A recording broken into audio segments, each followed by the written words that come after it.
Hello and welcome friends. आज हम branch accounting इस टॉपिक पे ये सेकंड क्वेश्चन सॉल्व करने जा रहे हैं। पहले क्वेश्चन समझते हैं, उसके बाद इसे स्टेप बाय स्टेप सॉल्व करते हैं।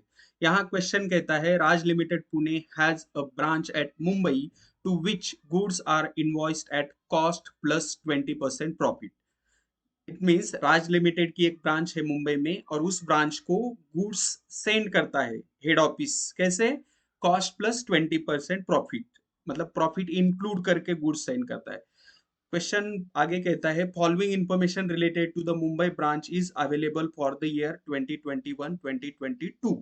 और इंफॉर्मेशन में हमें बैलेंसेस एज ऑन 1 अप्रैल 2021, मतलब ओपनिंग बैलेंसेस दिए हैं। उसके बाद goods invoice to branch, goods return by branch, total sales, cash sales, goods return by customers. यानी आगे हमें information between transactions related to branch and head office and branch with its customer, ये सारी information दी है। उसके बाद branch के expenses like advertisement, rent, salary, insurance, उस रिलेटेड इंफॉर्मेशन है। और उसके बाद क्लोजिंग स्टॉक दिए हैं, बैलेंसेस इज ऑन 31 मार्च 2022, मतलब क्लोजिंग बैलेंसेस दिए हैं। उसके बाद आगे क्वेश्चन कहता है branch remits all cash receive to head office and all expenses of the branch are made by head office.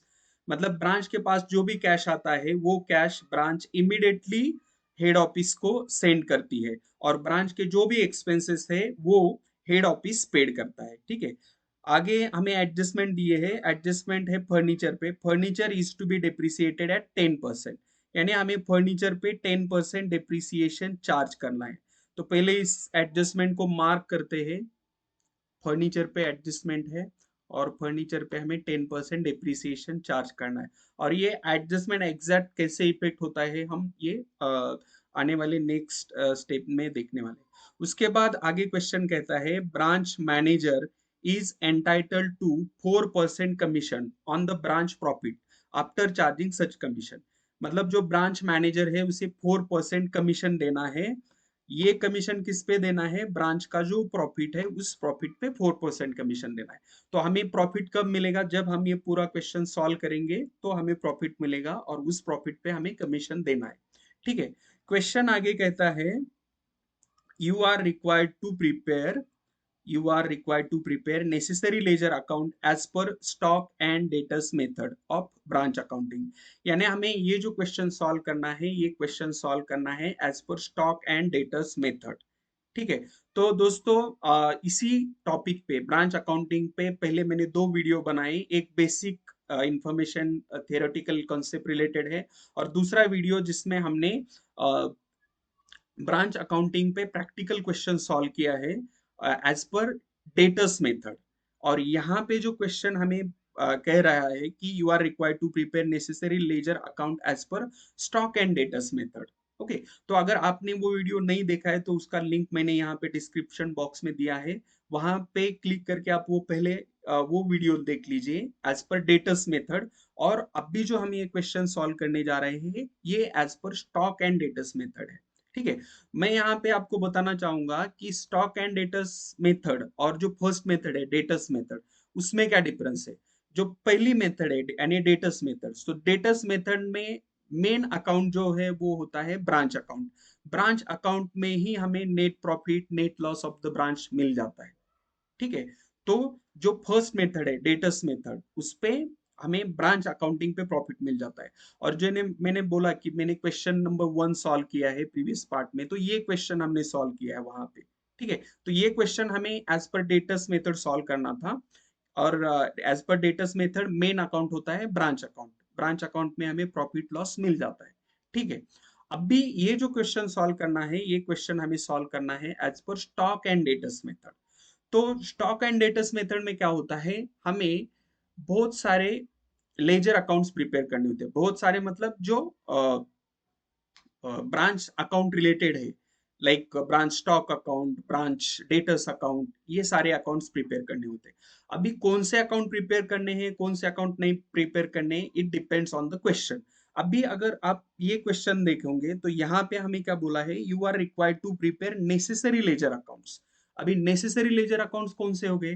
तो जैसे मैंने बोला नेसेसरी लेजर्स अकाउंट में एक मेन अकाउंट आता है branch stock account. Branch stock account prepare करना ही होता है हमें। दूसरा होता है ब्रांच डेटर्स अकाउंट, ये अकाउंट भी प्रिपेयर करना है। अगर सिर्फ क्वेश्चन ऐसे कहता है आपको you are required to prepare necessary ledger account, उस केस में आप क्या करेंगे? ब्रांच स्टॉक अकाउंट प्रिपेयर करेंगे, ब्रांच डेटर्स अकाउंट प्रिपेयर करेंगे, then branch cash account, branch petty cash account, branch expenses account, उसके बाद ब्रांच असेट अकाउंट। यहाँ पे ब्रांच फर्नीचर लिखा है ना, तो ब्रांच असेट अकाउंट अगर असेट है करंट कुछ किस क्वेश्चन में तो। उसके बाद branch adjustment account and branch profit and loss account.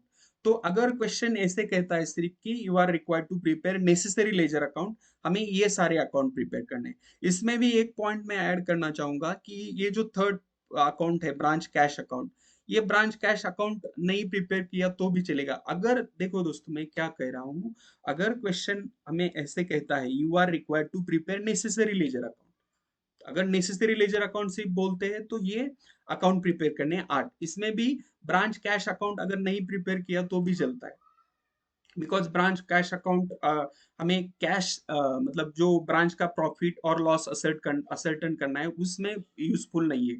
देखो फ्रेंड्स, ये जो अकाउंटिंग है ब्रांच अकाउंटिंग, इसका मेन पर्पज क्या है? इसका मेन पर्पज ये होता है कि जो ब्रांच है उस ब्रांच का प्रॉफिट और लॉस जो भी है वो फाइंड आउट करना, असर्टन करना। ठीक है, तो वो प्रॉफिट और लॉस फाइंड करने के लिए जो भी नेसेसरी अकाउंट्स है वो प्रिपेयर करना है हमें। ठीक है, ये एक केस हो गई कि हमें क्वेश्चन कहता है you are required to prepare necessary ledger account, उस केस में हम ऐसे करेंगे। कभी कभी क्या होता है क्वेश्चन में ही दिया रहता है आपको कि you are required to prepare branch stock account, branch debtors account, branch petty cash account, branch expenses account, branch adjustment account. अगर सिर्फ ये 5 ही अकाउंट आपको प्रिपेयर करने के लिए बोल रहा है, क्वेश्चन क्वेश्चन में दिया है कि you have to prepare only these 5 accounts, उस केस में आप क्या करेंगे? सिर्फ वो 5 अकाउंट ही प्रिपेयर करेंगे। और जब नेसेसरी लेजर अकाउंट ऐसे बोला रहेगा तो ये सारे अकाउंट प्रिपेयर करने। ठीक है, तो इस क्वेश्चन में हमें नेसेसरी लेजर अकाउंट बोले तो हम branch stock account, branch details account, branch cash account, ये सारे अकाउंट प्रिपेयर करने जा रहे हैं। ठीक है, तो अभी आपको ब्रांच स्टॉक अकाउंट इस फॉर्मेट में प्रिपेयर करना है। अकाउंट का फॉर्मेट है सिंपल, मतलब डेबिट क्रेडिट पर्टिकुलर रुपीज, इस फॉर्मेट में ये सारे अकाउंट प्रिपेयर करने हैं। अगर आपने मतलब आप मेरे साथ ये क्वेश्चन सॉल्व करना चाहते हो तो आप वीडियो पॉज करके ये अकाउंट प्रिपेयर कीजिए। क्या होता है, आप अगर क्वेश्चन साथ में सॉल्व करोगे तो आपको ये क्वेश्चन बहुत अच्छी तरह से मतलब ये परफेक्ट हो जाए, आपका ब्रांच अकाउंट ये टॉपिक ही परफेक्ट हो जाएगा। ठीक है, तो पहले ब्रांच अकाउंट प्रिपेयर करना है, देन ब्रांच डेटर्स अकाउंट इस फॉर्मेट में प्रिपेयर करना है। उसके बाद ब्रांच कैश अकाउंट प्रिपेयर करना है। उसके बाद ब्रांच पीटी कैश अकाउंट, उसके बाद ब्रांच एक्सपेंसेस अकाउंट प्रिपेयर कीजिए। उसके बाद ब्रांच फर्नीचर अकाउंट, मतलब ब्रांच असेट अकाउंट होता है बेसिकली। तो इस क्वेश्चन में फर्नीचर दिया है ना असेट यहाँ पे, और उस पे एक क्वेश्चन भी है डिप्रिसिएशन का, तो इसीलिए हम ब्रांच फर्नीचर अकाउंट प्रिपेयर कर रहे हैं। उसके बाद ब्रांच एडजस्टमेंट अकाउंट, तो ये जो मेथड है स्टॉक एंड डेटर्स मेथड, इसमें ये ब्रांच एडजस्टमेंट अकाउंट बहुत इंपॉर्टेंट होता है, क्योंकि ब्रांच एडजस्टमेंट अकाउंट में ही हमें ब्रांच का प्रॉफिट और लॉस पता चलता है। ठीक है, उसके बाद है branch profit and loss account. आप अब कहोगे कि सर आपने बोला कि ब्रांच एडजस्टमेंट अकाउंट में ही प्रॉफिट लॉस पता चलता है, तो branch profit and loss account क्यों प्रिपेयर करना है? तो इसके बारे में मैं आगे आगे आने वाले स्लाइड में बताऊंगा कि branch profit and loss account किस सिचुएशन में प्रिपेयर करना होता है। ठीक है, तो branch profit and loss account prepare कीजिए। और एक अकाउंट होता है इस रिलेटेड, ये कभी कभी क्वेश्चन में पूछते हैं कि you have to prepare goods sent to branch account, और स्टूडेंट कंफ्यूज हो जाते हैं कि सर हमने ये अकाउंट कभी प्रिपेयर ही नहीं किया तो कैसे प्रिपेयर किया। तो इसीलिए मैंने ये क्वेश्चन में goods sent to branch account ये अकाउंट भी लिया है। तो ये अकाउंट भी सिंपल उसी फॉर्मेट में प्रिपेयर करना है, goods sent to branch account. ठीक है, तो ये अकाउंट हम अभी प्रिपेयर किए, फॉर्मेट प्रिपेयर किए। अभी इसका स्टेप बाय स्टेप सॉल्यूशन देखते हैं। तो देखो जैसे दोस्तों, अगर आप मेरे वीडियो रेगुलरली देखते हैं तो आपको पता होगा कि मैं आपको सजेस्ट करता हूं कि आप जब भी क्वेश्चन सॉल्व करते हो एक ऑर्डर फॉलो कीजिए, उस ऑर्डर को छोड़ना नहीं, उसी ऑर्डर में क्वेश्चन सॉल्व करना है। तो क्या होता है आपके कुछ पॉइंट्स मिस नहीं होते। तो इस क्वेश्चन में भी हम स्टार्टिंग से सॉल्व करेंगे।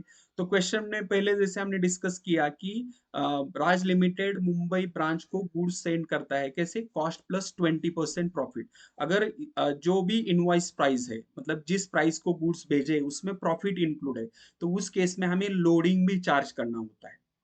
ठीक है, तो वो लोडिंग सिर्फ 4 पॉइंट पे आता है, एक ओपनिंग स्टॉक, दूसरा closing stock, then third goods send to branch, और fourth goods return by branch. ये जो इंपॉर्टेंट आइटम्स होते हैं उस पे लोडिंग कैलकुलेट करना होता है। वो कैसे कैलकुलेट करना है ये हम आगे आने वाले स्लाइड्स में देखेंगे। ठीक है, तो पहले हमें बैलेंसेस एज ऑन 1 अप्रैल 2021 दी है, यानी ओपनिंग बैलेंसेस है। यहाँ पे फर्स्ट पॉइंट है स्टॉक, फर्स्ट आइटम है स्टॉक, और स्टॉक का बैलेंस है 1,54,000। तो हम क्या करेंगे, जो ब्रांच स्टॉक अकाउंट हमने प्रिपेयर किया है वहां पे इसका ओपनिंग बैलेंस रिकॉर्ड करेंगे। तो जैसे कि आप जानते हो branch stock it is an asset, और असेट का डेबिट बैलेंस होता है, तो इसलिए हम डेबिट साइड पे रिकॉर्ड करेंगे यहाँ पे टू बैलेंस ब्रॉट डाउन 1,54,000। तो ये ब्रांच स्टॉक अकाउंट का 1,54,000 बैलेंस हो गया। उसके बाद सेकेंड आइटम दिया है डेटर्स, और डेटर्स अकाउंट का बैलेंस है 82,000। जैसे कि आप जानते हैं डेटर्स भी असेट है, सो डेटर्स का ओपनिंग बैलेंस यहाँ पे हम लिखेंगे टू बैलेंस ब्रॉट डाउन 82,000। ठीक है, ये हो गया डेटर्स अकाउंट। उसके बाद नेक्स्ट जो बैलेंस दिया है पीटी कैश, पीटी कैश का ओपनिंग बैलेंस है 1,500। इसे हम ब्रांच पीटी कैश अकाउंट में रिकॉर्ड करेंगे डेबिट साइड में, to balance brought down 1 lakh, 1 lakh, sorry 1 lakh, it's not 1 lakh, it is 1,500। ठीक है, तो 1,500 ब्रांच पीटी कैश अकाउंट। उसके बाद हमें फर्नीचर, फर्नीचर जो असेट है उसका भी बैलेंस दिया है, तो इसे हम रिकॉर्ड करेंगे ब्रांच फर्नीचर अकाउंट में या सिंपली फर्नीचर अकाउंट में, और ये भी असेट है तो इसका भी बैलेंस डेबिट साइड पे लिखेंगे हम टू बैलेंस ब्रॉट डाउन 60,000। ठीक है, तो दोस्तों अभी हमने जस्ट जो ओपनिंग बैलेंसेस दिए हैं, बैलेंसेस एज ऑन 1 अप्रैल 2021 वो रिकॉर्ड किए। ठीक है, अभी उसके बाद नेक्स्ट जो आइटम दिया है वो कहता है हमें goods invoice to branch. See, goods invoice to branch simply means goods send to branch. अभी यहाँ पे वर्ड हुआ है इनवॉइस टू ब्रांच। देखो दोस्तों, एक होता है कॉस्ट प्राइस और दूसरा होता है इनवॉइस प्राइस। और इनवॉइस प्राइस हम उसे कहते हैं जब प्रॉफिट ऐड होता है ना, कॉस्ट प्राइस में जब प्रॉफिट ऐड होता है तो उसे हम इनवॉइस प्राइस कहते हैं। और जिस प्राइस पे हम गुड्स सेल करते हैं उस प्राइस को भी हम इनवॉइस प्राइस कह सकते हैं। तो बेसिकली इनवॉइस प्राइस और सेलिंग प्राइस सेम होता है, मतलब इसमें प्रॉफिट ऐड है।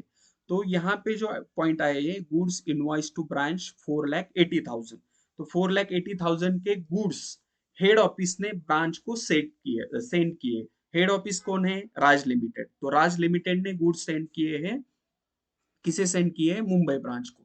तो गुड्स इनवॉइस टू ब्रांच, अभी ये गुड्स हम इनवॉइस टू ब्रांच ये कहाँ पे रिकॉर्ड करेंगे, ये रिकॉर्ड करेंगे हम ब्रांच स्टॉक अकाउंट में, क्योंकि ब्रांच का स्टॉक बढ़ेगा ना, स्टॉक इंक्रीज होगा। तो ये जो गुड्स इनवॉइस टू ब्रांच है, to goods send to branch और गुड्स इनवॉइस टू ब्रांच, ऐसे। अभी यहाँ पे मैंने वर्डिंग किया है गुड्स सेंड टू ब्रांच, क्योंकि जैसे मैंने डिस्कस किया कि हमें कभी कभी ये अकाउंट प्रिपेयर करने के लिए बोलते हैं, goods send to branch account भी प्रिपेयर करने के लिए बोला जाता है।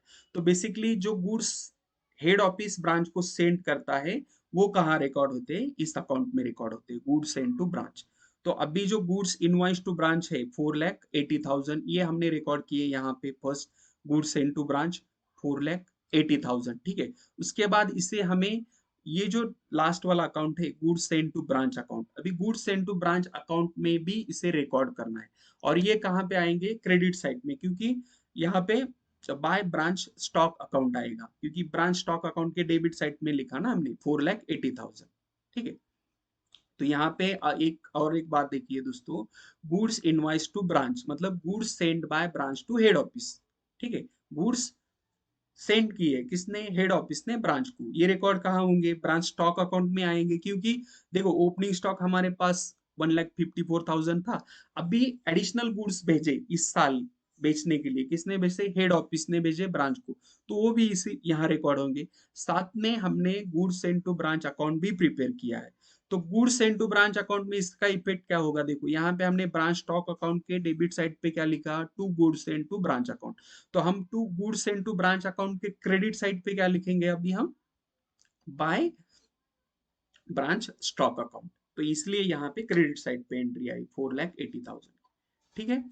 उसके बाद नेक्स्ट आइटम है गुड्स रिटर्न बाय ब्रांच। यहाँ पे क्या हुआ है, गुड्स ब्रांच ने रिटर्न कर दिए, मे बी डिफेक्टिव या वट एवर जो भी रीजन है, उस रीजन से रिटर्न किए। किसको रिटर्न किए हैं?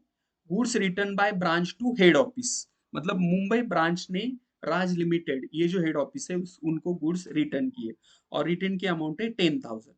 तो जैसे कि हमने जब गुड्स हेड ऑफिस ने ब्रांच को सेंड किए थे तो हमने यहाँ डेबिट साइड पे लिखा था ना, तो अभी ब्रांच रिटर्न कर रही है हेड ऑफिस को, तो कहाँ लिखेंगे हम? क्रेडिट साइड पे। और यहाँ पे क्या लिखेंगे? By goods send to branch 10,000। तो जैसे हमें goods send to branch account prepare करना है, इसलिए हम ये वर्डिंग कर रहे हैं यहाँ पे, जो अकाउंट लिखा है ना क्रेडिट साइड पे, by goods send to branch account, यही होगा। अभी by goods send to branch account, तो यहाँ पे goods send to branch account, ये क्या हुआ है? क्रेडिट हुआ है। तो goods send to branch account, इस अकाउंट के डेबिट साइड में भी तो हमें एंट्री करनी होगी, वहां क्या लिखेंगे हम? To branch stock account return to head office 10,000। ठीक है। तो इस तरह से हमें एंट्रीज करनी है या पोस्टिंग करना है इसका। ठीक है। उसके बाद हमें at the and in branch profit and loss account, इस ब्रांच का प्रॉफिट और लॉस मिलेगा। ठीक है। उसके बाद नेक्स्ट पॉइंट, अभी हमने रिकॉर्ड किया goods return by branch 10,000 return record किया। उसके बाद नेक्स्ट आइटम है टोटल सेल्स। तो यहाँ पे टोटल सेल्स दिए है, मतलब ये जो ब्रांच है मुंबई ब्रांच, इन्होंने साल भर में कितने सेल्स किए, टोटल सेल्स। तो ये टोटल सेल्स कहाँ पे रिकॉर्ड होंगे? ऑब्वियसली ब्रांच स्टॉक अकाउंट में रिकॉर्ड होंगे ना, यहाँ पे ब्रांच स्टॉक अकाउंट के क्रेडिट साइड में। अभी टोटल सेल्स जो है, ऐसे वर्डिंग दिया है यहाँ पे, देखिए टोटल सेल्स, उसके नीचे दिया है कैश सेल्स, मतलब जो सेल्स हुए हैं उसमें से कुछ कैश सेल्स है और कुछ क्रेडिट सेल्स है। तो वैसे हमें स्प्लिट करके लिखने हैं। कहाँ लिखने हैं?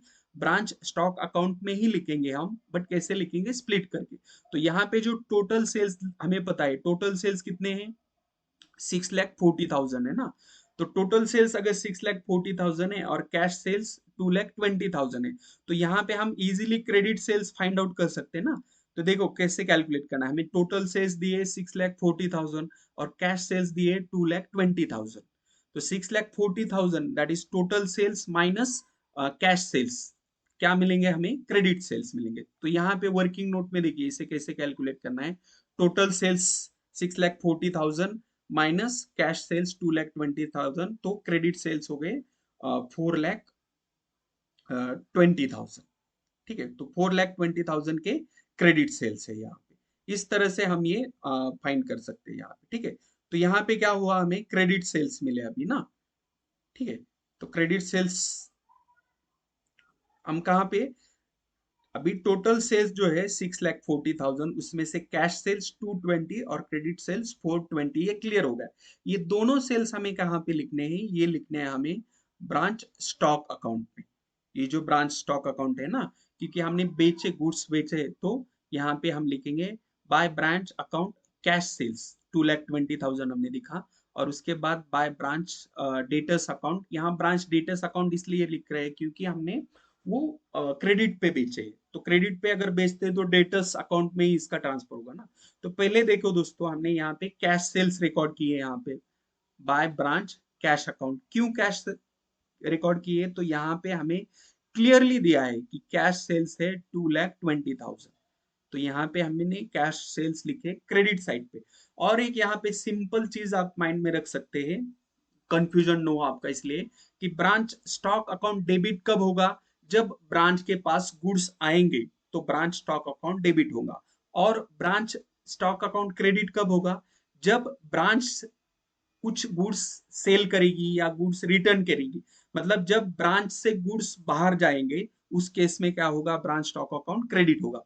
तो यहाँ पे कैश सेल्स की है, मतलब गुड्स बाहर गए ब्रांच से, तो इसलिए हमने ये क्रेडिट साइड पे लिखे 2,20,000। तो जैसे कि हमने branch cash account already prepare किया ना, तो यहाँ पे कैश आएगी ब्रांच के पास, क्योंकि ये 2,20,000 के सेल्स हुए, कैश सेल्स। तो कैश अकाउंट में एंट्री आएगा ना, क्योंकि हमारे पास कैश आएगा। और कैश कितना आएगा? ऑब्वियसली 2,20,000 ही कैश आएगा। इसलिए हमें इसका एंट्री कैश अकाउंट में भी करना है, ब्रांच कैश अकाउंट। और इसके डेबिट साइड में लिखेंगे हम टू ब्रांच स्टॉक अकाउंट, क्योंकि हमने स्टॉक बेचा, गुड्स बेचे, और हमारे पास कैश कितनी अवेलेबल हो गई अभी 2,20,000, मतलब गुड्स बेच के हमारे पास अभी 2,20,000 कैश आ गई है। ठीक है, इस तरह से। तो अभी हमने कैश सेल्स रिकॉर्ड किए। सिमिलरली हमें क्रेडिट सेल्स भी रिकॉर्ड करने थे और हमने वर्किंग नोट में ऑलरेडी क्रेडिट सेल्स कैलकुलेट किए। क्रेडिट सेल्स की अमाउंट कितनी है 4,20,000। तो अभी क्रेडिट पे माल बेचा है तो क्या होगा, डेटर्स अकाउंट जो है वो डेबिट होंगे ना। तो इसलिए हमने यहाँ पे लिखा है बाय ब्रांच डेटर्स अकाउंट, और इसकी अमाउंट है 4,20,000, क्योंकि ये क्रेडिट पे सेल्स बेचे, उधारी पे माल बेचा है हमने। तो इसलिए डेटर्स अकाउंट डेबिट होंगे और ब्रांच स्टॉक अकाउंट क्रेडिट होगा। इसलिए हमने यहाँ पे क्या दिखा है, देखो दोस्तों, अगर कैश सेल्स करते हैं तो क्या लिखते हैं हम, ब्रांच कैश अकाउंट, और क्रेडिट पे सेल्स करते हैं तो क्या लिखते हैं हम, ब्रांच डेटर्स अकाउंट 4,20,000। अभी यहाँ पे ब्रांच डेटर्स अकाउंट आ गया, तो हमने डेटर्स अकाउंट भी तो प्रिपेयर किया है, इसीलिए ये 4,20,000 का एंट्री डेटर्स अकाउंट में भी होगा। तो डेटर्स अकाउंट में ये डेबिट साइड में एंट्री होगा, क्या होगा, to branch stock stock account, मतलब क्रेडिट सेल्स, उधारी पे माल बेचा हमने डेटर्स को, इसलिए ब्रांच डेटर्स अकाउंट में डेबिट साइड पे ये एंट्री होगा टू ब्रांच स्टॉक अकाउंट। और ये क्रेडिट सेल्स है, इसलिए अमाउंट इसका 4,20,000। ठीक है, तो दोस्तों इस तरह से हमने कैश सेल्स और क्रेडिट सेल्स रिकॉर्ड किए, और कैश सेल्स और क्रेडिट सेल्स दोनों मिला के टोटल सेल्स होते हैं 6,40,000। तो कंफ्यूज नहीं होना कि सर ये टोटल सेल्स आपने कहाँ पे रिकॉर्ड किए। तो बच्चों देखो, मैंने टोटल सेल्स यहाँ पे रिकॉर्ड किए, कहाँ पे, ब्रांच स्टॉक अकाउंट पे।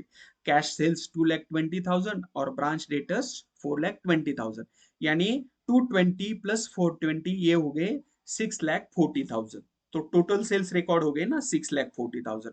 बट कैश और क्रेडिट है तो वो स्प्लिट करके लिखना है। ये भी एक तरह से एक हिडन एडजस्टमेंट ही है ना, क्योंकि यहाँ पे देखो हमें सिर्फ टोटल सेल्स दिए थे और कैश सेल्स, क्रेडिट सेल्स तो दिए नहीं थे, हमने फाइंड किए।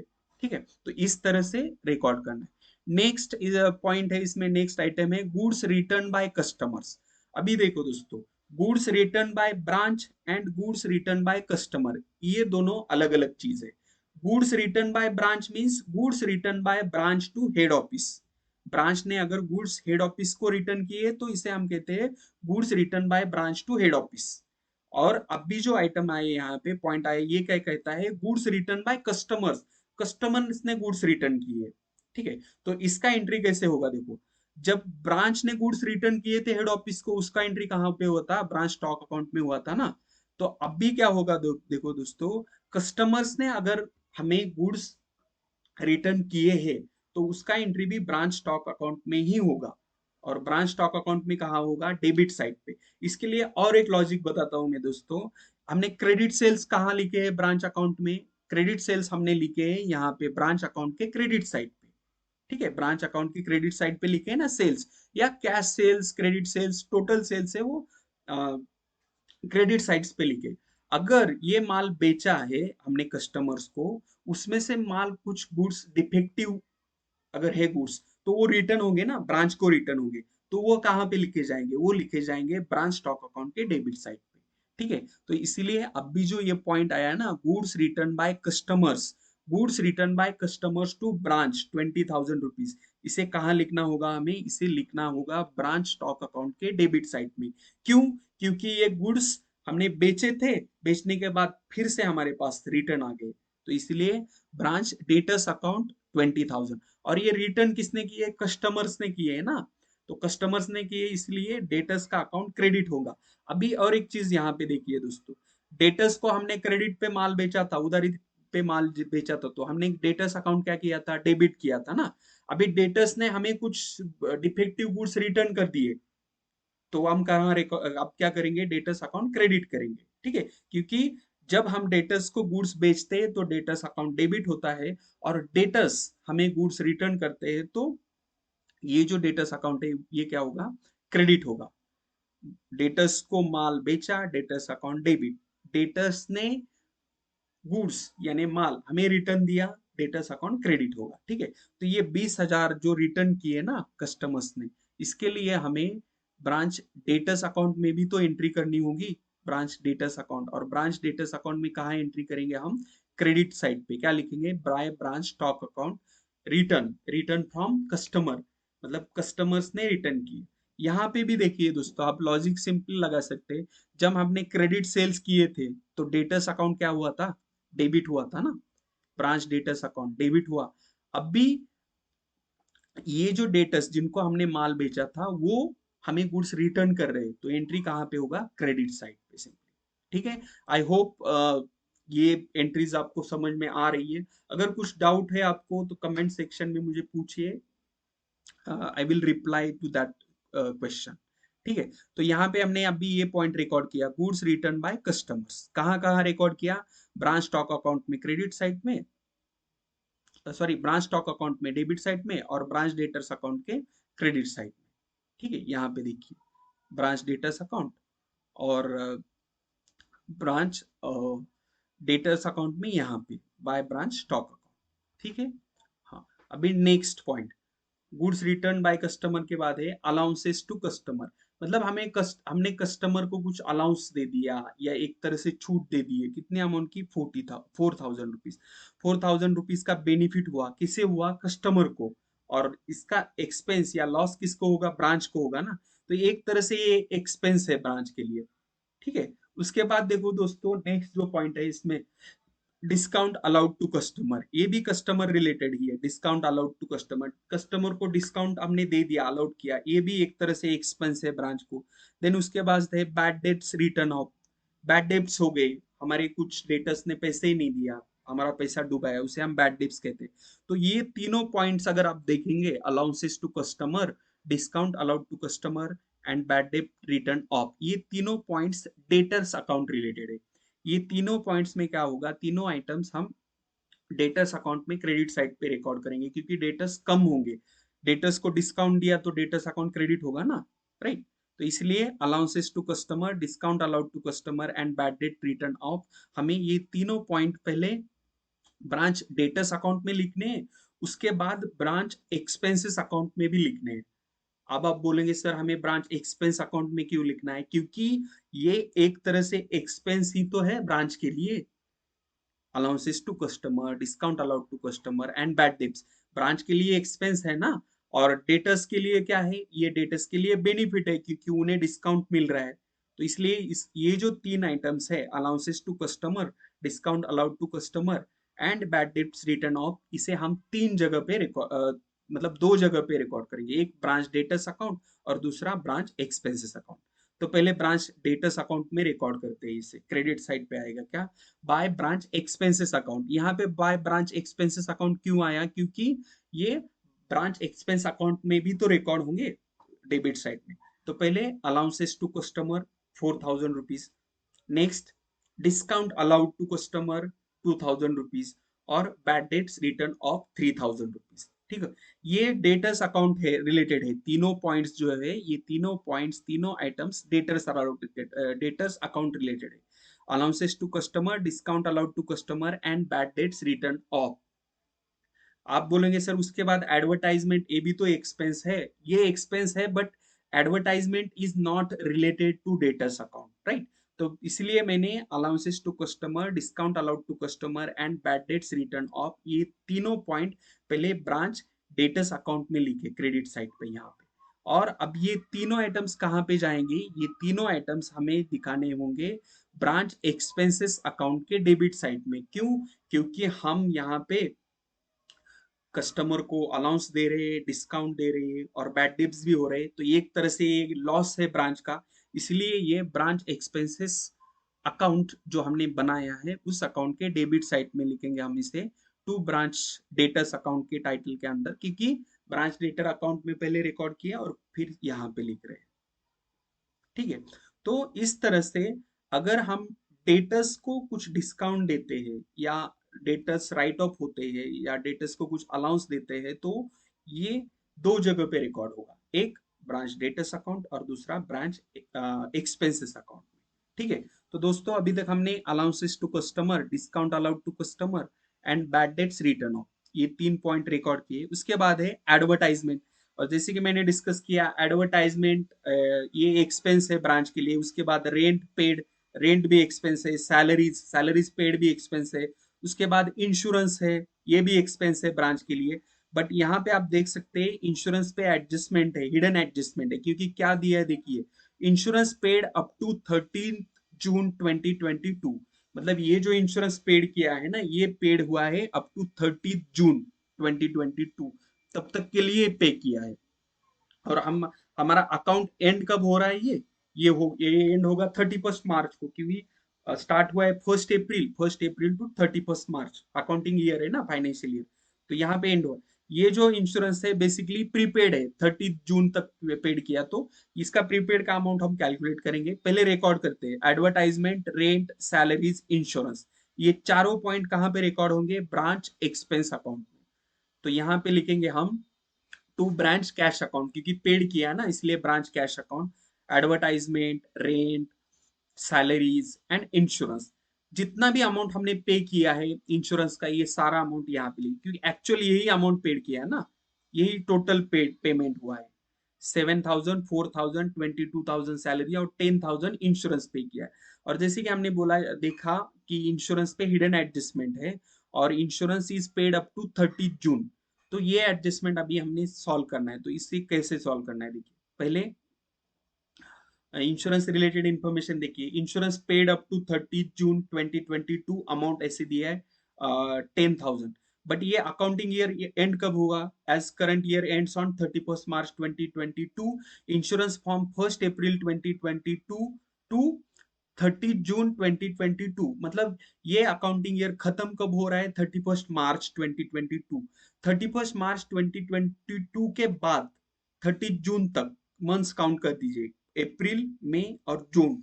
मतलब insurance is prepaid for 3 months, right, 3 months insurance is prepaid.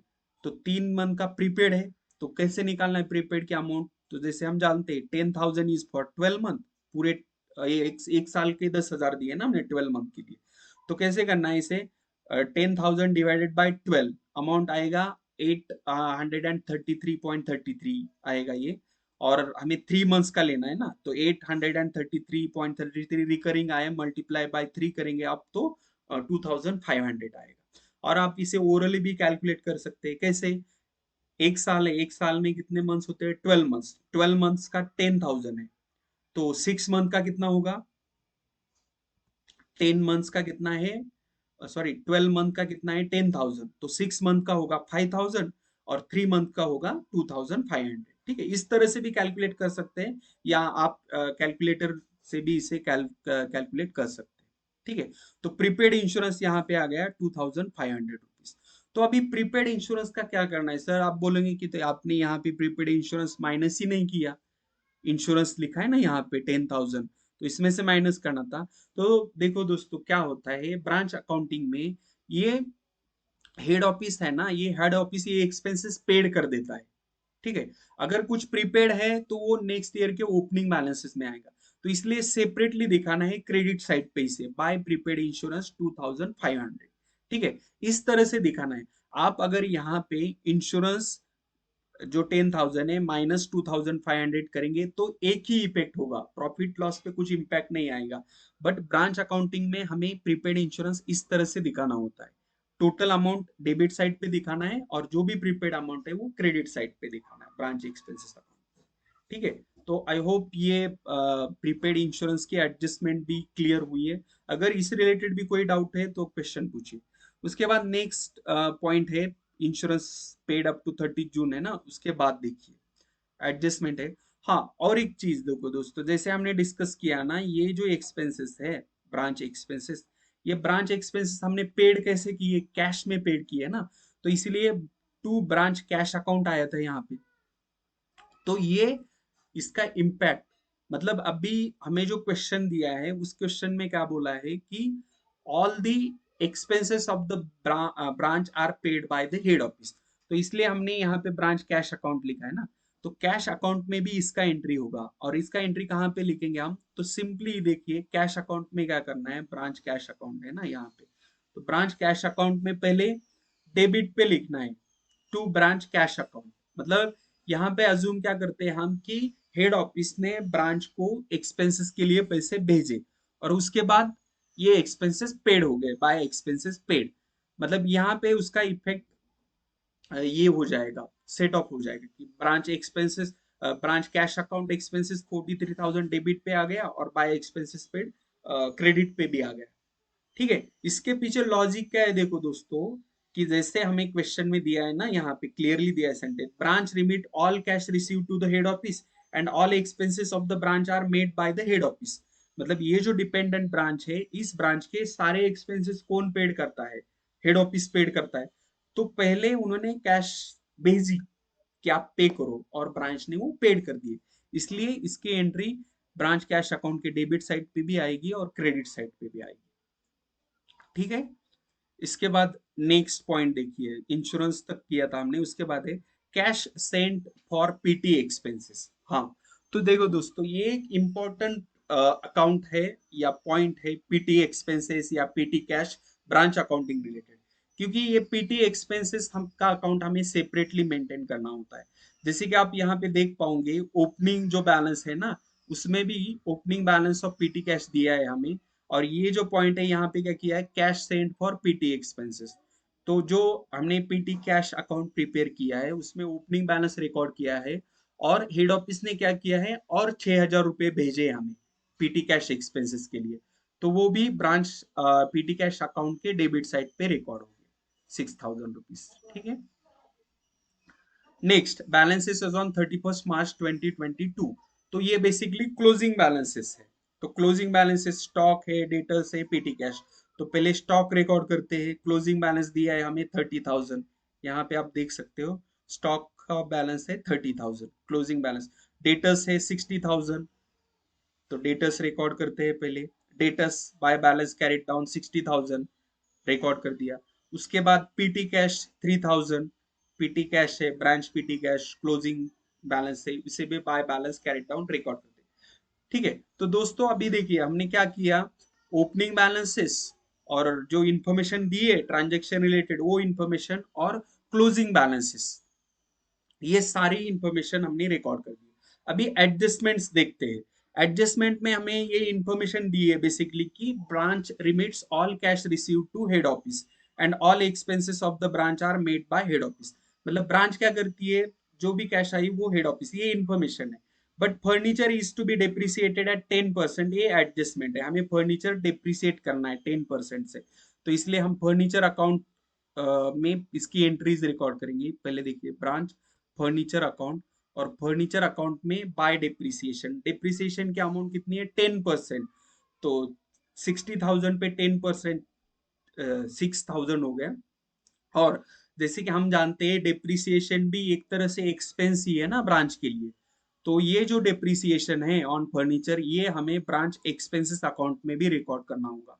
और इसे रिकॉर्ड करेंगे हम ब्रांच एक्सपेंसेस अकाउंट के डेबिट साइड पे, to depreciation on furniture 6,000 rupees. ठीक है, डिप्रिसिएशन ऑन फर्नीचर 6,000 रुपीज, ये रिकॉर्ड हो गया। ठीक है, आई होप ये डिप्रिसिएशन की सिंपल एंट्री आपको समझ में आ गई रहेगी। नेक्स्ट है, अभी branch manager is entitle to 4% commission. Branch manager को कमीशन देना है 4% से, बट वो प्रॉफिट्स पे देना है। तो पहले हमें जो प्रॉफिट मिलेगा, branch adjustment account, branch profit and loss account, जहां प्रॉफिट मिलेगा, उस प्रॉफिट पे कमीशन देना है। ठीक है, और कमीशन भी यहाँ पे लिखा है आफ्टर चार्जिंग सच कमीशन। दो सिचुएशन होती है देखो दोस्तों commission related, after charging such commission and before charging such commission. वो एक्सप्लेन करेंगे हम जब ये कमीशन की अमाउंट कैलकुलेट करेंगे। तो अभी देखो दोस्तों, अब हमने सारी इंफॉर्मेशन और सारे एडजस्टमेंट रिकॉर्ड किए। तो अभी हमें सीक्वेंसली अकाउंट क्लोज करने हैं, एक एक अकाउंट क्लोज करना है। फर्स्ट अकाउंट है ब्रांच स्टॉक स्टॉक अकाउंट। तो ब्रांच स्टॉक अकाउंट को क्लोज करते हैं। पहले देखते हैं इसका डेबिट बैलेंस आएगा क्या या क्रेडिट बैलेंस आएगा। आप अगर देखोगे तो देखिए, क्रेडिट साइड ही बड़ी है यहाँ पे। क्रेडिट साइड की टोटल है 4 lakh plus 2 lakh, 6 lakh, 6 lakh 40 plus 10, 6 lakh 50 and 6 lakh 30। यानी क्रेडिट साइड की टोटल इसकी 6,80,000 आ रही है। और डेबिट साइड की टोटल आप देखेंगे, 4 + 1 5 लाख प्लस 6 लाख 54,000। ठीक है, तो 6,80,000 माइनस 6,40,000, ये 26,000 का डिफरेंस आ रहा है। और इस डिफरेंस को हम ब्रांच एडजस्टमेंट अकाउंट में ट्रांसफर करेंगे, और इसे हम कहते हैं सरप्लस इन स्टॉक। ये सरप्लस क्यों है? क्योंकि देखिए यहाँ पे credit side is greater than it's debit side. ये जो ब्रांच स्टॉक अकाउंट है ना, ये ब्रांच स्टॉक अकाउंट की क्रेडिट साइड बड़ी है, 6,80,000 है, और डेबिट साइड है 6,54,000। तो अगर क्रेडिट साइड बड़ी है तो सरप्लस आता है, और इसे हम ब्रांच एडजस्टमेंट अकाउंट को ही ट्रांसफर करेंगे। और अगर डेबिट साइड बड़ी होती है तो डेफिसिट आती है, और या जिसे हम शॉर्टेज इन स्टॉक कहते हैं, शॉर्टेज आता है, वो शॉर्टेज भी ब्रांच एडजस्टमेंट अकाउंट में ही रिकॉर्ड होगा। ठीक है, बट यहाँ पे सरप्लस है, तो ये सरप्लस 26,000 का सरप्लस कहा जाएगा ब्रांच एडजस्टमेंट अकाउंट में, क्रेडिट साइड में। तो इसे रिकॉर्ड कर देते हैं, ब्रांच एडजस्टमेंट अकाउंट की क्रेडिट साइड पे हम लिखेंगे by branch stock account 26,000 surplus in stock, right. Okay, तो देखिए दोस्तों, और एक बार हमने ये ब्रांच स्टॉक अकाउंट क्लोज किया, कैसे क्लोज किया? पहले देखिए, हमने क्रेडिट की टोटल और डेबिट की टोटल देखी, तो क्रेडिट साइड ज्यादा है, तो क्रेडिट की टोटल 6,80,000 आती है, इसमें से हमने डेबिट टोटल माइनस की, जो अमाउंट 26,000 है, इट इज सरप्लस, और ये सरप्लस हमें ट्रांसफर करना है या लिखना है ब्रांच एडजस्टमेंट अकाउंट में, ये अमाउंट होगी 26,000। ठीक है, उसके बाद नेक्स्ट अकाउंट है branch debtors account. Branch debtors account को भी क्लोज करना है। अभी आप देख पाओगे कि ब्रांच डेटर्स अकाउंट में हमें ओपनिंग स्टॉक दिया है, क्लोजिंग स्टॉक दिया है, क्रेडिट सेल्स दिए हैं, और बट मिसिंग इंफॉर्मेशन क्या है? इसमें मिसिंग इंफॉर्मेशन क्या है, हम क्यों प्रिपेयर कर रहे हैं? तो इसमें देखो, एक इंपॉर्टेंट पॉइंट नहीं है, कैश रिसीव्ड फ्रॉम डेटर्स। हम डेटर्स को क्रेडिट पे माल बेच रहे हैं, बट ड्यूरिंग द ईयर कुछ तो कैश रिसीव किया रहेगा ना डेटर्स से, तो वो यहाँ पे हमें नहीं दिया है। वो कहाँ, कैसे पता चलेगा हमें? जब हम ये अकाउंट क्लोज करेंगे, तो यहाँ पे भी सेम देखिए, डेबिट साइड और क्रेडिट साइड का टोटल करना है। तो यहाँ आप इजीली नोटिस कर पाओगे कि डेबिट साइड की अमाउंट ज्यादा है, debit side is greater than it's credit side. तो डेबिट साइड की टोटल है 420 प्लस 82, 5,02,000 आएगी। देखो, डेबिट साइड की टोटल 5,02,000, ये लिख दिया। और क्रेडिट साइड 20 प्लस 424 26 27 एंड 60, 87,000 है क्रेडिट की टोटल। तो 5,02,000 माइनस क्या करना है, देखो दोस्तों, डेबिट की टोटल 5,02,000 और क्रेडिट की टोटल 89,000 नहीं, सॉरी, 60,000 प्लस 20, 80,000 हो गए। 80,000 प्लस ये 9,000 आ रहे ना, 4 प्लस 2 6, 6 प्लस 3 9, 89,000 आ रहे। तो 5,02,000 माइनस 89,000, अमाउंट क्या आएगा? 4,13,000। तो this is the amount of cash received from debtors. ये अमाउंट हमने कैश रिसीव्ड की, किन से? डेटर्स से। ठीक है, तो यहाँ पे ये डेटर्स अकाउंट क्लोज हो गया, देखो दोस्तों। और यहाँ पे हमें जो बैलेंसिंग अमाउंट है, बैलेंसिंग फिगर है, उसमें कैश रिसीव्ड फ्रॉम डेटर्स। तो यहाँ पे हमने कैश रिसीव की है डेटर्स से, तो ऑब्वियसली हमें कैश अकाउंट में इसकी एंट्री करनी होगी ना। तो ये जो कैश रिसीव्ड की है ना, 4,13,000, इसे हम रिकॉर्ड करेंगे ब्रांच कैश अकाउंट में, डेबिट साइड में। तो यहाँ लिखेंगे टू ब्रांच डेटर्स अकाउंट 4,13,000। ठीक है, ये हो गया। मतलब जो कैश रिसीव्ड फ्रॉम डेटर्स है, उसके बारे में ये एंट्री होगी। ठीक है, और यहाँ पे डेटर्स अकाउंट भी क्लोज हो गया, पूरा हमने डेटर्स अकाउंट क्लोज कर दिया है यहाँ पे। ठीक है, डेटर्स अकाउंट के बाद नेक्स्ट अकाउंट है ब्रांच कैश अकाउंट। अभी कैश अकाउंट रिलेटेड ऑलमोस्ट सारी एंट्रीज हो गई, मतलब कुछ भी नहीं है। आप अगर क्वेश्चन में देखोगे तो कैश रिसीव्ड फ्रॉम कस्टमर्स मिल गया, कैश पेड वगैरह सब इंफॉर्मेशन मिल गया हमें। ये जो एक एडजस्टमेंट अभी बाकी है, ब्रांच मैनेजर को हमें कमीशन देना है, तो उसका और ये ब्रांच कैश अकाउंट का कुछ रिलेशन नहीं है। इसलिए क्या होगा, ये अकाउंट हम क्लोज कर सकते हैं। यहाँ पे आप देख पाओगे ब्रांच कैश अकाउंट की टोटल क्या आएंगे, यहाँ पे डेबिट साइड ज्यादा है, 6,76,000। और हमने जैसे कि क्वेश्चन में हमें दिया है कि ब्रांच के पास जो भी कैश आती है, वो cash branch immediately head office को सेंड कर दी है। तो यहाँ पे हम ये जो कैश आई है ब्रांच के पास, ये टोटल कैश क्या लिखेंगे? By remittances to head office, मतलब हमने कैश सेंड कर दी इसे हेड ऑफिस को, और ये अमाउंट है 6,33,000। तो यहाँ पे ब्रांच कैश अकाउंट भी क्लोज हो गया, देखो दोस्तों।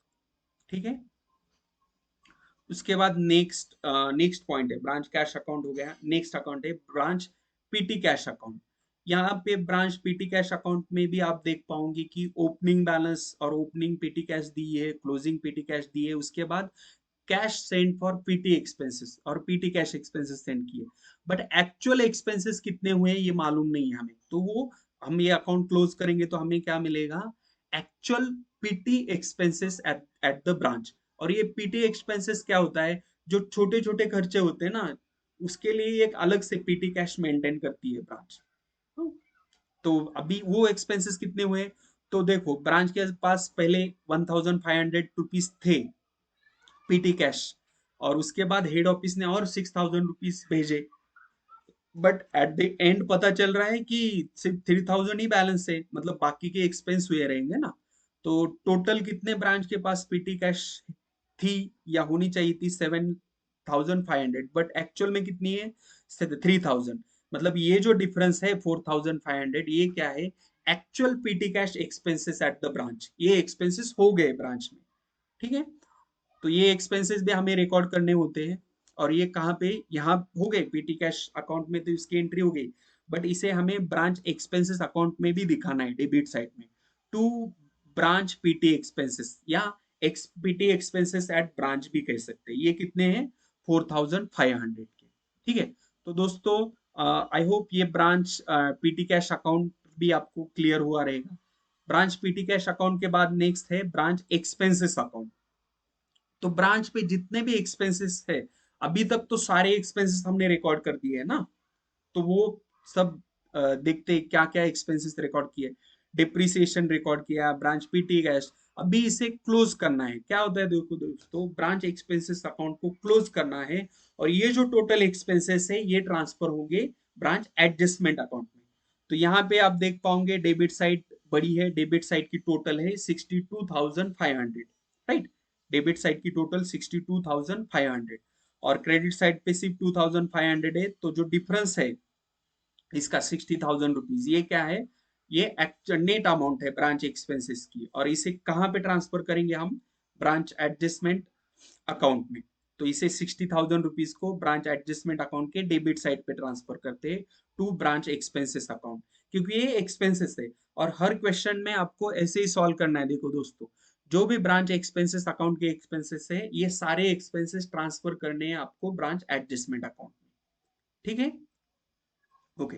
नेक्स्ट, ब्रांच एक्सपेंसेस अकाउंट भी क्लोज कर दिया हमने।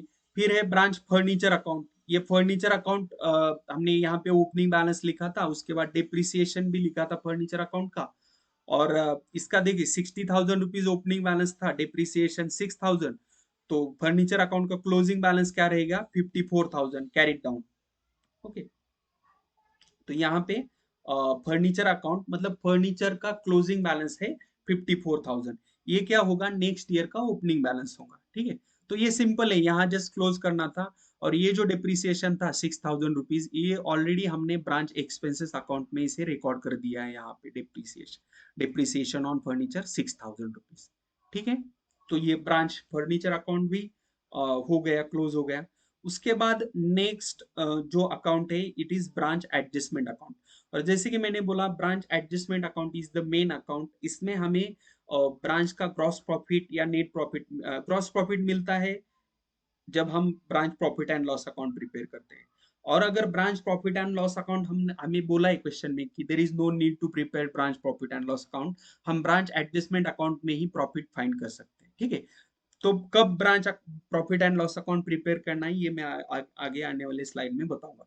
तो अभी हमें ब्रांच एडजस्टमेंट अकाउंट प्रिपेयर करना है। देखिए, ब्रांच एडजस्टमेंट अकाउंट में ये तो इंफॉर्मेशन हो गई, इंपॉर्टेंट जो भी है, बट इसमें एक इंपॉर्टेंट चीज आती है, that is loading. Loading on opening stock, closing stock, goods sent to branch and goods return by the branch.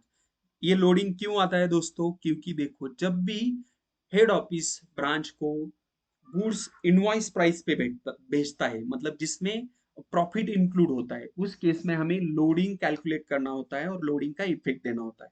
और लोडिंग मैंने 2-3 बार रिपीट किया है एक इसी सेशन में, कि लोडिंग हमें opening stock, closing stock, goods send to branch and goods return by branch, ये 4 आइटम पे लोडिंग कैलकुलेट करना है। तो इसे कैसे कैलकुलेट करते हैं, देखिए हमें तो पता है ओपनिंग स्टॉक 1,54,000 है, उसके बाद गुड्स सेंड टू ब्रांच 4,80,000 है, और प्रॉफिट का रेट कितना है, 20% है ना, कॉस्ट प्लस 20% है। तो इसे कैसे कैलकुलेट करना है, देखिए देखो, ब्रांच एडजस्टमेंट अकाउंट हमें लोडिंग करना है कैलकुलेट। तो यहाँ पे जैसे कि कंडीशन दी है, goods are invoiced at cost plus 20%। तो कॉस्ट सपोज हम मानते हैं कि कॉस्ट प्राइस 100 रुपीज है, तो प्रॉफिट कितना आएगा 20% और 120, तो 120 हो गया ना। तो इस तरह से जो इनवॉइस प्राइस है ये बेसिकली क्या होगी 120। ओके। और ये जो लोडिंग निकालना है ना, इसके लिए दोस्तों यही ट्रिक यूज कर दीजिए आप।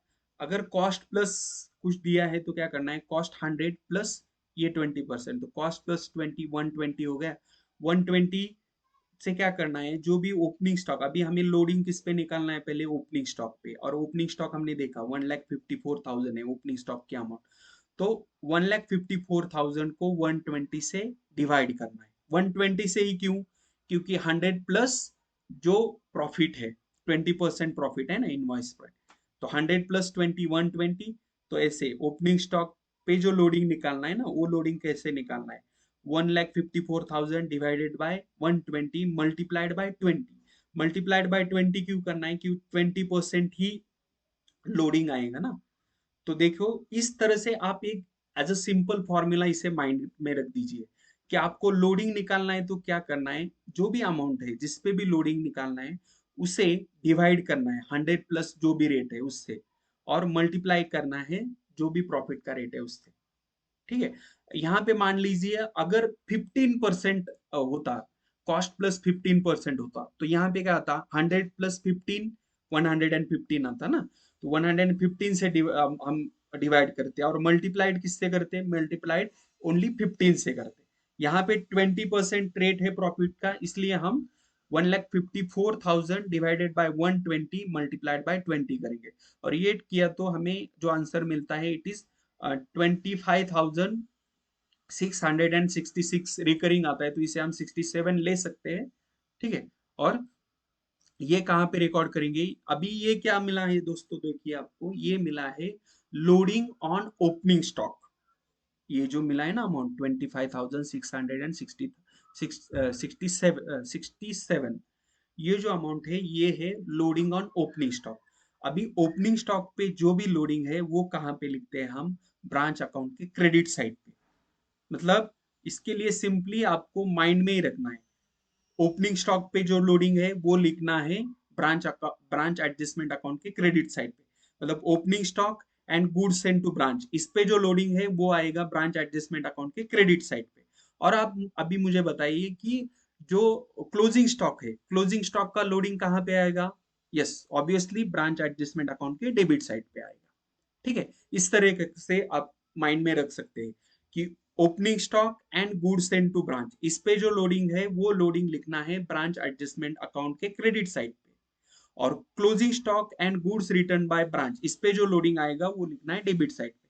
ये ऐसे आप माइंड में रख सकते हैं। ठीक है। तो ओपनिंग स्टॉक पे लोडिंग आ रहा है 25,667, तो इसे हम लिखेंगे by stock reserve loading on opening stock 25,667, 25,667। ठीक है। ये हो गया loading on closing stock. Similarly हमें loading on goods send to branch. Okay देखो दोस्तों यहाँ पे ओपनिंग स्टॉक है, गुड्स सेंड टू ब्रांच। और एक चीज है इसमें, आपको जो लोडिंग निकालना है वो किस पे निकालना है, देखिए ब्रांच स्टॉक अकाउंट है ना, स्टॉक अकाउंट में भी देखो दोस्तों यहाँ पे लोडिंग निकालना है जो गुड्स रिलेटेड ट्रांजेक्शन होते हैं ब्रांच एंड हेड ऑफिस, उस पे ही लोडिंग निकालना है। तो ओपनिंग स्टॉक 1,54,000 उस पे लोडिंग निकाला हमने, उसके बाद है goods send to branch 4,80,000। Okay. तो अभी इस पे लोडिंग निकालना है 4,80,000 पे। तो ये जो डेबिट साइड पे है ब्रांच स्टॉक अकाउंट के डेबिट साइड पे जो आइटम है उसका लोडिंग क्या होगा, ब्रांच एडजस्टमेंट अकाउंट के क्रेडिट साइड पे आएगा। ठीक है। तो अभी गुड सेंट 4,80,000 है, उसको भी 120 से डिवाइड करेंगे और 20 से मल्टीप्लाई करेंगे तो हमें मिलेगा 80,000 अमाउंट। तो 80,000 ये हो गया loading on goods send to branch, जो भी हमने ब्रांच को गुड्स सेंड किए थे उस पे ये लोडिंग हो गया 80,000, इसलिए क्रेडिट साइड पे आ गया। सिमिलरली अभी क्लोजिंग स्टॉक है, तो क्लोजिंग स्टॉक हमें पता है क्लोजिंग स्टॉक कितना है 30,000 रुपीज है। क्लोजिंग स्टॉक पे भी निकालना है हमें लोडिंग। उसके बाद पहले गुड्स रिटर्न आया है पॉइंट, तो गुड्स रिटर्न 10,000 है, उस पे 10,000 डिवाइडेड बाय 120 मल्टीप्लाइड बाय 20 करेंगे तो 1667 आएगा। इसे हम लिखेंगे to goods send to branch loading on goods return by the branch, ये आ गया। और उसके बाद जैसे कि मैंने बोला क्लोजिंग स्टॉक की अमाउंट 30,000 है, उसे भी 120 से डिवाइड करेंगे, 20 से मल्टीप्लाई करेंगे तो अमाउंट आएगी 5,000। मतलब क्लोजिंग स्टॉक पे लोडिंग है 5,000 और इसे लिखेंगे हम स्टॉक रिजर्व 5,000। ठीक है, तो यहाँ पे देखो दोस्तों मैंने स्टॉक रिजर्व दो जगह वर्ड यूज किया है। तो जो ओपनिंग स्टॉक और क्लोजिंग स्टॉक पे लोडिंग होता है ना, उसके लिए स्टॉक रिजर्व ये वर्ड यूज करते हैं एज अ प्रैक्टिस, तो आप भी वैसे माइंड में रख दीजिए। ठीक है, तो लोडिंग ऑन क्लोजिंग स्टॉक हो गया 5,000 रुपीज। ठीक है, तो ये जो जैसे मैंने बोला था 4 आइटम्स है उस पे ही लोडिंग आता है।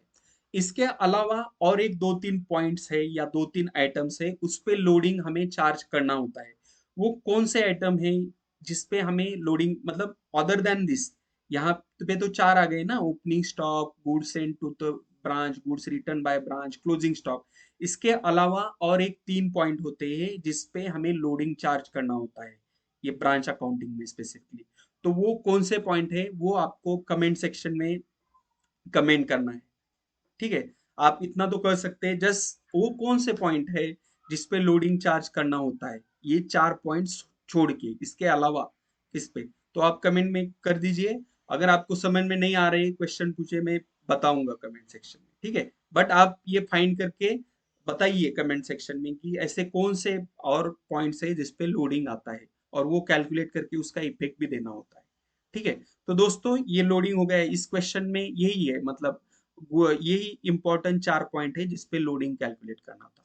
तो ब्रांच एडजस्टमेंट में हमने लोडिंग भी कैलकुलेट कर दिया। ठीक है, अभी देखिए अगर आप क्वेश्चन देखेंगे तो क्वेश्चन की सारी इंफॉर्मेशन हमने ट्रांसफर कर दी है यहाँ तक, ब्रांच फर्नीचर तक, मतलब branch stock account, branch debtors account, branch cash account, branch petty cash account, branch expense account, branch furniture account, ये सारे अकाउंट भी क्लोज कर दिए। अभी हम ब्रांच एडजस्टमेंट अकाउंट में है, तो ये ब्रांच एडजस्टमेंट अकाउंट में हमें ग्रॉस प्रॉफिट मिलता है ना। तो ऑलमोस्ट सारी चीजें होगी और एक ही चीज बाकी है, that is branch managers commission. तो देखो दोस्तों, अगर यहाँ पे ब्रांच मैनेजर का कमीशन नहीं होता ना, तो हम ब्रांच एडजस्टमेंट अकाउंट पे ही प्रॉफिट लॉस दिखा देते। बट जब भी ये ब्रांच मैनेजर कमीशन या गुड्स डिस्ट्रॉयड इन ट्रांजिट होता है, ऐसे दो चार सिचुएशन है, उस सिचुएशन में हमें branch profit and loss account में उसके एंट्रीज दिखानी होती है। तो ये जो ब्रांच मैनेजर को कमीशन देना है ना, इसकी एंट्री हम दिखाएंगे प्रॉफिट एंड लॉस अकाउंट में, डेबिट साइड में। ठीक है, तो अभी ब्रांच एडजस्टमेंट अकाउंट क्लोज कर लेते हैं क्योंकि सारी एंट्रीज हो गई है अभी तक हमारी। तो यहाँ पे आप देखेंगे कि ब्रांच एडजस्टमेंट अकाउंट की भी क्रेडिट साइड ज्यादा है, 80,000 प्लस 20, और ये 1,31,667 हो गई। और डेबिट साइड की टोटल कम है, इससे कम है। कितनी है देखो, 60, 65, 66,667 इतनी है। तो हमें क्या करना है, 131,667 माइनस ये जो टोटल है इसकी लेस करेंगे तो हमें क्या मिलेगा, ग्रॉस प्रॉफिट की अमाउंट मिलेगी। और ग्रॉस प्रॉफिट की अमाउंट यहाँ कितनी आ रही है, 65,000 इस केस में। ठीक है, तो ग्रॉस प्रॉफिट हो गया 65,000। आप इसे क्रॉस वेरीफाई भी कर सकते हैं, 65 प्लस 5 70 हो गए, 70 प्लस 30 130, और ये 1,31,667 हो गए। ठीक है, तो यहाँ पे जो प्रॉफिट मिला है ब्रांच एडजस्टमेंट अकाउंट पे, इसे हम अभी ग्रॉस प्रॉफिट कहेंगे क्योंकि हम branch profit and loss account prepare कर रहे हैं। अगर हमें branch profit and loss account prepare करने की जरूरत नहीं है, उस केस में यही अकाउंट ब्रांच एडजस्टमेंट अकाउंट में ही हमें प्रॉफिट मिलता है ब्रांच का। बट हमें अभी branch profit and loss account prepare कर रहे हैं, तो इसलिए हमने to gross profit transfer to branch profit and loss account ऐसे लिखा है यहाँ। तो ये आएगा यहाँ पे branch profit and loss account पे ग्रॉस प्रॉफिट आ गया। और जैसे कि अभी हमने कमीशन देना है ब्रांच मैनेजर को, ठीक है ना, ब्रांच मैनेजर को ये कमीशन देना होता है नेट प्रॉफिट पे, और नेट प्रॉफिट हमें मिलता है प्रॉफिट एंड लॉस अकाउंट में। ठीक है, और यहाँ पे देखो दोस्तों वर्डिंग जो है ना, मैं बोल बता रहा था तो आपको कि दो तरह से वर्डिंग किया जाता है। Commission to the manager on the branch profit after charging such commission, after charging such commission, यहाँ पे वर्डिंग दिया है ऐसे होता है। और दूसरी सिचुएशन होती है बिफोर चार्जिंग सच कमीशन। तो अभी इस क्वेश्चन में देखते हैं आफ्टर चार्जिंग सच कमीशन है ना, इस पे कैसे कमीशन चार्ज करना है। तो 4% देना है प्रॉफिट पे, ये क्लियर है। तो यहाँ पे देखिए 65,000 है, managers commission 4% on the branch profits after charging such commission. तो इसके लिए क्या करना है, आप ये जब भी वर्ड ऐसे आएगा ना, आफ्टर चार्जिंग सच कमीशन ऐसे वर्ड आएगा, उस केस में आपको ये फॉर्मूला यूज करना है। क्या फॉर्मूला है? Profit before commission divided by 100 plus rate of commission, मतलब 100 प्लस रेट ऑफ कमीशन जो भी है and multiplied by rate of commission, उसे रेट ऑफ कमीशन से मल्टीप्लाई करना है। तो इस केस में 4% कमीशन देना है, तो ये कैसे होगा? प्रॉफिट बिफोर कमीशन कितना है? 65,000। अभी 100 प्लस रेट ऑफ कमीशन, मतलब 100 प्लस 4 क्या आएगा? 104। एंड रेट ऑफ कमीशन क्या रहेगा? 4। तो नेक्स्ट पार्ट में देखिए हमें ऐसे आएगा, तो ये अमाउंट आती है उसके कमीशन की, जो अमाउंट है ना ब्रांच मैनेजर की कमीशन, ये देखिए 65,000 ये प्रॉफिट है, divided by 100 plus 4, 104 multiplied by this 4, तो ये अमाउंट आती है 2,500। तो ये इस तरह से आपको ये आफ्टर चार्जिंग सच कमीशन ऐसे वर्डिंग आता है, तो आपको सिंपली ये फॉर्मूला माइंड में रखना है। ठीक है, इसी तरह से। और एक सिचुएशन होती है, मैंने बोला कि before charging such commission. Before charging such commission ऐसे अगर आया तो उसमें क्या करना है? सीधे 65,000 पे 4% कमीशन निकालना है। ठीक है, जो भी प्रॉफिट है उस पे डायरेक्ट परसेंटेज से, मतलब अगर इस केस में वर्डिंग होता बिफोर चार्जिंग, तो हम क्या करते? 65 मल्टीप्लाइड बाय 4 डिवाइडेड बाय 100, वो कमीशन। बट जब भी आफ्टर चार्जिंग सच कमीशन ऐसे बोला जाता है, तो आपको ये एक इस तरह से फॉर्मूला ही समझ लीजिए, इस फॉर्मूले के तरह ही इसे याद कर लीजिए। ठीक है, तो यहाँ पे मैनेजर का कमीशन कितना आ रहा है? 2,500। तो 65,000 ग्रॉस प्रॉफिट माइनस 2,500 करेंगे तो हमें नेट प्रॉफिट मिलेगा, और नेट प्रॉफिट क्या है यहाँ पे? 62,500। ठीक है, तो दोस्तों यहाँ तक मतलब यहाँ हमें ब्रांच का प्रॉफिट मिल गया, तो हमारा टोटल सॉल्यूशन हो गया है। आपको क्या करना है? अभी मैंने टास्क एक दिया है कि लोडिंग और किस सिचुएशन में हमें कैलकुलेट करना होता है अदर देन दिस 4 सिचुएशन, वो आपको कमेंट करना है। और आपको ये वीडियो जो बनाए हैं, ये वीडियो कैसे लगा, इसमें कुछ इम्प्रूवमेंट की जरूरत है तो आप कमेंट करके बता दीजिए। उससे मोटिवेशन मिलता है वीडियो बनाने के लिए, और समझ में भी आता है कि हाँ स्टूडेंट को वीडियो अच्छा लग रहा है या नहीं लग रहा है। ठीक है, तो यहाँ हमें प्रॉफिट मिलेगा। इसके अलावा जैसे कि हमने डिस्कस किया था दोस्तों इनिशियली, ये एक account good send to branch account, ये अकाउंट भी हमें प्रिपेयर अगर करना है तो कहाँ से होगा?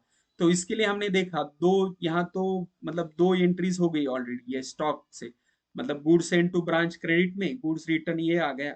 और जो लोडिंग है ना, इस पे लोडिंग ब्रांच स्टॉक है या गुड्स सेंड टू ब्रांच, ये 480, इसका लोडिंग क्या करना है? डेबिट साइड पे लिखना है हमें सिंपली। तो ये देखो कैसे लिखना है, यहाँ पे थोड़ा इफेक्ट ऊपर नीचे हो गया है। हाँ, पहले ये आना चाहिए था गुड्स सेंड टू ब्रांच, इस पे लोडिंग कितना? 80,000 का लिखना है। और जो भी डिफरेंस आएगा ना वो क्या रहेंगे? Net purchase of the head office, head office ने इतने अमाउंट का परचेस किया था, ऐसे उसका मीनिंग हो गया 3,90,000। ठीक है, तो आई होप आपको मतलब स्टेप बाय स्टेप सॉल्यूशन अच्छी तरह से समझ में आया है। कमेंट में जरूर बता दीजिए कि कैसा लगा आपको, और आपको अगर ये क्वेश्चन अच्छी तरह से समझ में आया तो इसे आपके फ्रेंड के साथ भी शेयर कर दीजिए, वीडियो को लाइक कीजिए और चैनल को सब्सक्राइब कर दीजिए। थैंक यू दोस्तों, एंड तक वीडियो देखने के लिए थैंक यू।